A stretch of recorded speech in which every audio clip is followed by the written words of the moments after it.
Now we speak business, where Cooperatives Cabinet Secretary Simon Chelugui has renewed calls on Saccos to come up with a central liquidity system that will facilitate them clear checks and borrow from each other. Chelugui says Saccos will significantly reduce their financing costs if they join the national payment system. As Ibak narrates, this central liquidity system will help Saccos reduce reliance on banks for financing and check processing.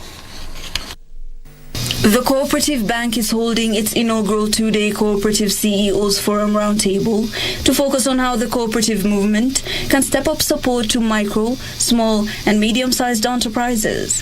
Here, Cooperative CS challenged Saccos to move with speed in setting up a central liquidity system to enable them lend each other and avoid higher charges on cash borrowed from banks.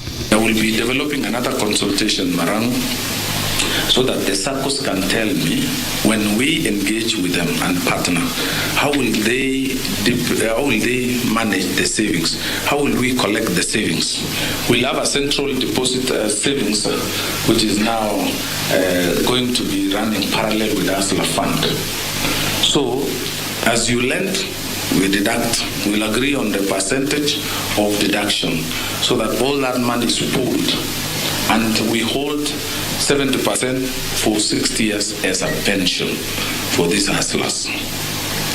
And the other 30% can be accessed within 1 year. If successfully rolled out, Saccos will reduce reliance on banks for funding, electronic funds transfer, check issuance and processing. Saccos have been challenged to diversify their products to attract membership. If things were working through the Sacco and the banks, and it's guided, it's regulated, we would not have come up with this fund, because we have no business in lending. Chelugui says the government plans to disburse through Saccos and banks the second phase of the Hustler Fund that will see MSMEs and registered groups accessing loans of between 100,000 shillings and 2.5 million shillings. My intention is, over time, I will hand over to you.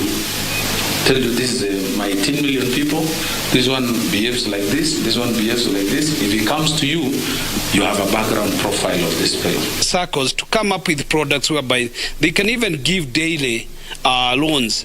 We have cheques which give loans to SMEs in the morning and they pay in the afternoon. We have other digital money lending which give out money in a daily basis and you pay, or even in 2 weeks' time.